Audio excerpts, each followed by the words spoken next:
Hey folks, so today I want to talk about language learning and it's focused a little bit on what it means, to be fluent, blah, blah, blah, or what stuff to use, progress, and how likely or it is for someone to learn a language and what to expect really at certain levels.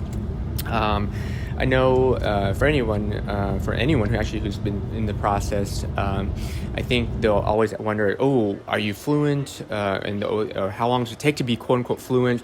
And I think there's many answers to that. I know there's a huge community that talks about that, but I'm just going to talk about my experience. I just got back from my vacation in Switzerland, and I kind of want to share the experience of where I'm at after I took that vacation when I was about 13 months into the whole language process.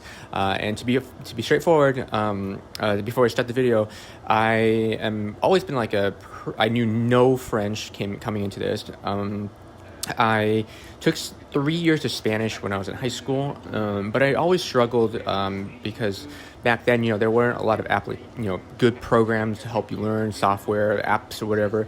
And it was just harder. You get one person who speaks Spanish in school, and that's about it, right? And then if you missed it, you don't know how to pronounce something, it was just harder back then.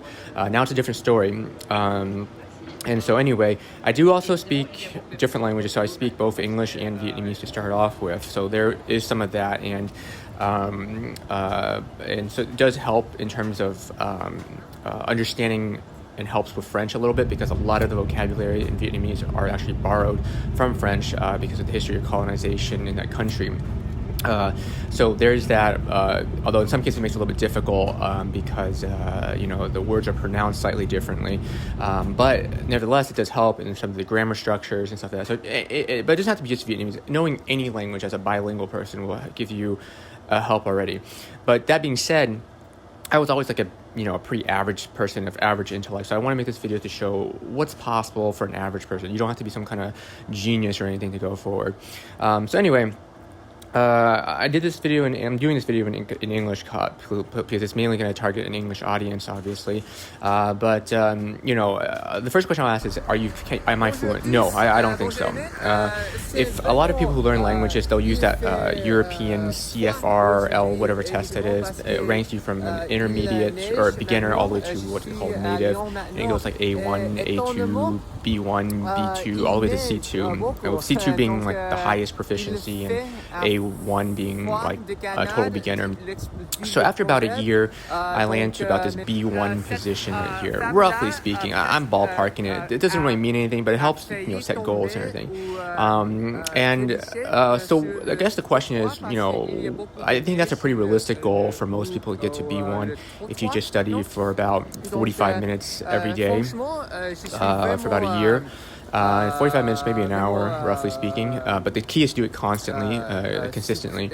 And what can you do with B1? Well, basically you can go into any, I agree that you can go to any French-speaking country, like for example, let's say Swiss or in Paris or France, for example, and you'll be able to talk quite a bit actually. But I want to be clear, I don't think someone who reached the B1 level should ever call themselves fluent, quote unquote.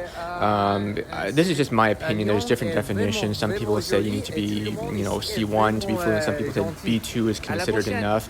In my definition, this is how I'm reading it, is if you say that you can speak this language fluently, that's going to be assuming that you got a patient that's sick or something, or a customer at the door, and they want to chat with you. They call you over. They can talk to you about any single thing, any single subject, and you'll be able to respond no problem, and you'll be able to understand the majority of what they're saying. That I don't think I would say. I mean, with some grammar errors, sure, that's fine. That would be considered fluent, but I think that's more considered B2. At the B1 level, what I can find is that you basically can talk to most people. There's still a lot of stuff I want to say that you don't understand. And it's especially in conversations or situations that are not familiar with you, to you, or in some situations where it's pretty stressful. And I took the challenge where I spoke nothing but French when I was in Switzerland and in France. When I went back to France, I continued to only speak in French, even though some people when they see you, they automatically try to speak in English at first, but I would only respond in French, and they kind of got them a little confused at first because it's like, well, this guy clearly isn't a native French speaker, but he doesn't speak English either, so what was that all about? I don't know, but it was actually really rewarding because after you switch over in French, they actually were really really encouraging, or they found it really, they praised you a lot. They said, oh man, that's really great French. So, and I was able to make most of my needs and wants communicated very clearly. And it's really, really inviting, and people are so nice to you. And I feel like they give you all these samples, and they're like, oh, try this. They give you some travel advice. I'm talking to someone at the bus stop, and they're like, well, make sure you wear your backpack a certain way so you don't get pickpocketed. Or another cab driver actually gave me like a discount on like the cab fare because I would talk to him for like an hour from the way to the airport. He had to kind of like wait. He had to like repeat a couple things several times because obviously I missed stuff. But it was a natural conversation for about an hour long ride. I wanted to give him a tip for that, but he's like, no, I'm gonna in fact make it cheaper for you. Here you go. And then he pointed out directions, streets to avoid at night because if it's dangerous. So overall, I think it's such a rewarding process if you can learn the language and actively engage the people, and you'll find that trip to be so much more valuable.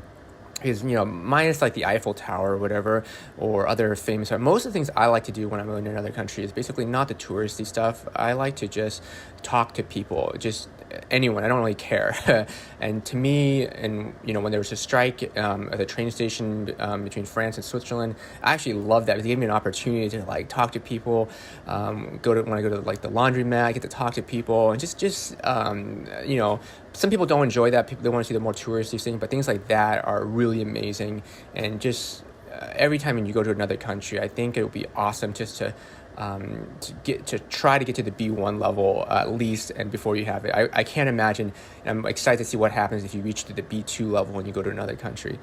So B1, not bad. I think it's a huge, to me, it's a very doable thing. And I hope if I continue for another year like this, I can get to B2. And that I would say that you would quote unquote be enough to be fluent. But now, not enough.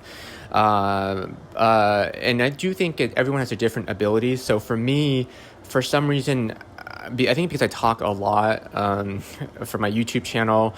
When I was vacationing in Switzerland, I was just like talking to everybody. Like everybody I talked to, from the housekeeping staff to the people at the bakery to the hotel man, like everybody, literally everyone like I can get a hold of, I would just strike up a conversation with them. And I think I also talk a lot on italki. I mean, I'm not going to go over all the service I use. I will make videos in the future for those to review each product. I did use a lot of them. A lot of them was italki. A lot of great tutors that I used. They were really phenomenal. If you actually want to know who they are, I can recommend them. These two actually are one of my absolute favorites. So I talk like 3 times a week with them. They help corrections. I do the YouTube videos, and then of course I still study. We'll talk about Rosetta Stone. We'll talk about Skillshare. We'll talk about other stuff, books, blah blah blah, in another video. Because I want to focus individually on each of them.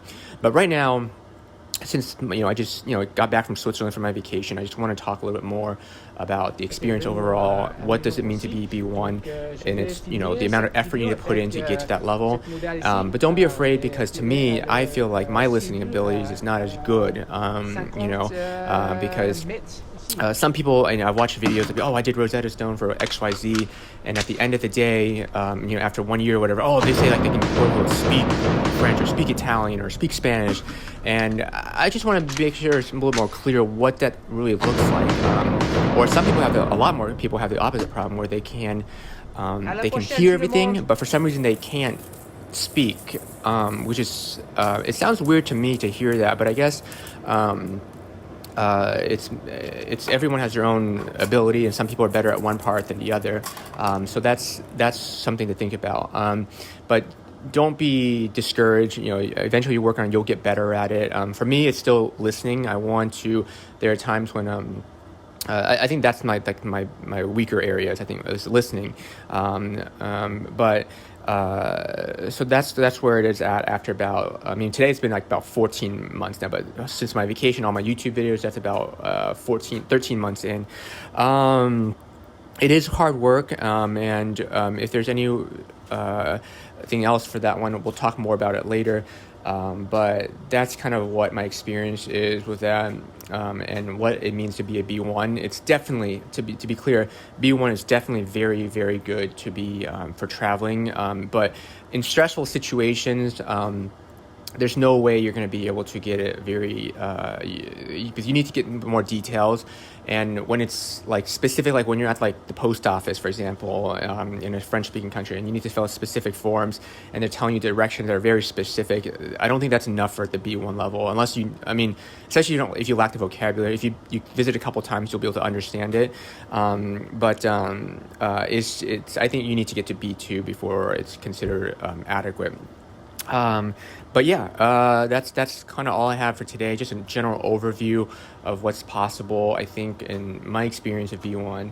And after literally just about roughly a year along of studying, and I'll go into more reviews later on. But that's just for now. I just want to share where the progress is, and what I think about this. And don't be afraid, because everyone's gonna have different abilities, and I'm just the bare average. And I know some people on the internet can get to like B2. You'll see videos that I can get to B2, which is like straight up really good, right? That's like functionally or pretty much conversational or fluent or whatever, within 6 months or whatever. And I'm just like, there are people out there who are just geniuses like that.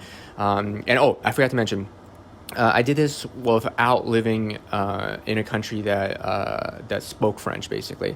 So I moved over, and because not a lot of people can do that. Not a lot of people can go to study abroad. I never had the money to do so. I never can work at a job that I can work overseas. So I did the best of what I could. And this is all I can do. But to me, I think that wasn't too bad. And so hopefully it shows that it's definitely possible, is what I really want to get away from it. And I wanted to show the proof of what to expect and to set people's expectations. And then hopefully next year I can get to the quote unquote fluent level, because people ask me, can you speak, French? And I kind of have to like throw all these qualifiers out. It's like, well, a little bit, and I'll explain it to them in French. And then if I say it all in French, they're really impressed and whatever. But again, I would never say like, oh, I'm fluent, and certainly not the B1 level. So that's it for now. I'll make some more videos about the individual stuff I use and stuff like that later on. But cool. This video is long enough. Thanks, guys. See ya.